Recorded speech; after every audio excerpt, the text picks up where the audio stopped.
நீரின்றி என்னால் பாரு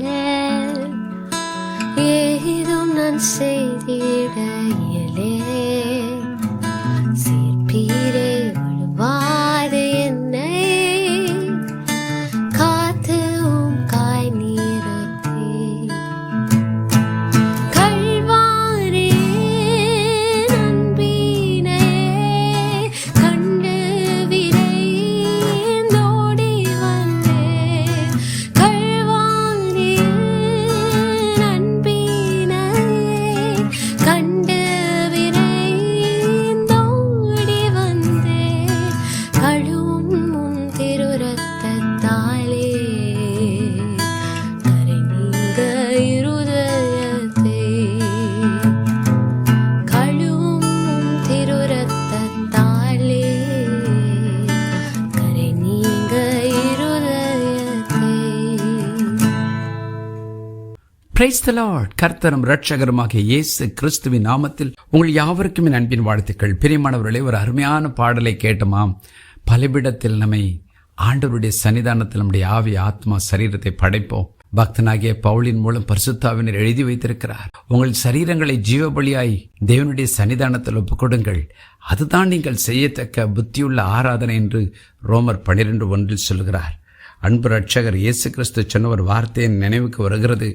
யோவான் எழுதின சுவிசேஷம் 15ஆம் அதிகாரம் 5ஆம் வசனம் இப்படியாய் சொல்கிறது, நானே திராட்சை செடி, நீங்கள் கொடிகள். ஒருவன் என்னிலும் நான் அவனிலும் நிலைத்திருந்தால் அவன் மிகுந்த கனிகளை கொடுப்பான். என்னையல்லாமல் உங்களால் ஒன்றும் செய்யக்கூடாது. John 15:5 I am the vine, you are the branches. He who abides in me and I in him bears much fruit, for without me you can do nothing.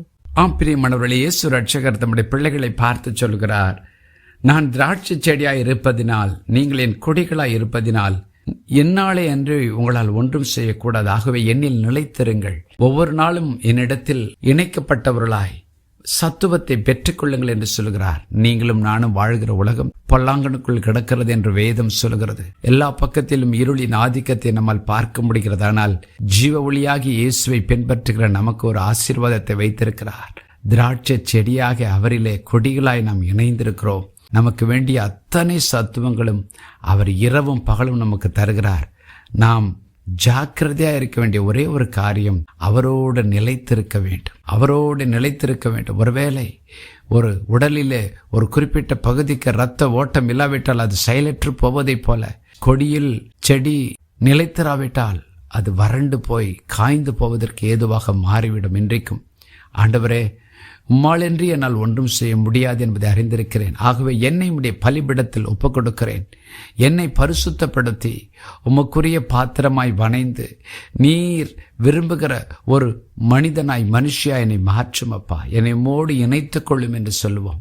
அவர் தமது இரத்தத்தினால் நம்மை கழுவி நம்மை பரிசுத்தப்படுத்தி அவரோடு இணைத்துக் கொள்வார், அவருக்குள் சேர்த்து கொள்வார். அப்பொழுது அவருக்குள் இருக்கிற அன்பு, அவருக்குள் இருக்கிற பரிசுத்தம், அவருக்குள் இருக்கிற வல்லமை நம்முடைய வாழ்க்கையில் பாய ஆரம்பிக்கும். இன்றைக்கும் கூட நாம் இந்த பாக்கியத்துக்காக ஜெபம் பண்ணுவோமா? பரலோக பிதாவே, உம்முடைய குமாரனும் என் அருமை இரட்சகனுமாகிய இயேசு கிறிஸ்துவின் நாமத்தில் வருகிறோம் அப்பா. உம்மில் நாங்கள் நிலைத்திருக்கவும் உம்மோடு இணைக்கப்படுவதற்காகத்தான் நீர் சிலுவைக்கு கடந்து போனீர். அதற்காகத்தான் நீர் இரத்தத்தை சிந்தினீர், ஜீவனை கொடுத்தீர், எங்களுக்கு வார்த்தைகளையும் கொடுத்திருக்கிறீரப்பா. இன்றைக்கும் எங்கள் வாழ்க்கை உம்மால் பரிசுத்தமாக்கப்பட்டு உம்முடைய இரத்தத்தால் கழுவப்பட்டு ஆண்டவர் உம்மோடு இணைக்கப்படும்படி நாங்கள் ஜெபிக்கிறோம். ஒருவேளை கொடிகளாகிய நாங்கள் செடியாகிய உம்மிலே இணைக்காதபடி தடைகள் இருந்தால், எங்கள் வாழ்க்கையிலே பாவங்கள் இருந்தால், எங்கள் வாழ்க்கையிலே குறைகள் இருந்தால், இப்பொழுதே உம்முடைய இரத்தத்தால் கழுவி எங்களை உம்மோடு இணைத்துக் கொள்ளும். உம்முடைய சத்துவத்தை எங்களுக்கு அருளிச் செய்யும். எங்கள் வாழ்க்கையிலும் உம்முடைய சித்தத்தை நிறைவேற்ற எங்களுக்கு கிருபை தாரும். எங்கள் மூலம் ஒரு திரள் கூட்டம் உம்மண்டை வரவும் உம்முடைய ஆசீர்வாதத்தை பெற்றுக்கொள்ளவும் எங்களை பயன்படுத்தும். இயேசுவின் நாமத்தில் பிதாவே, ஆமென்.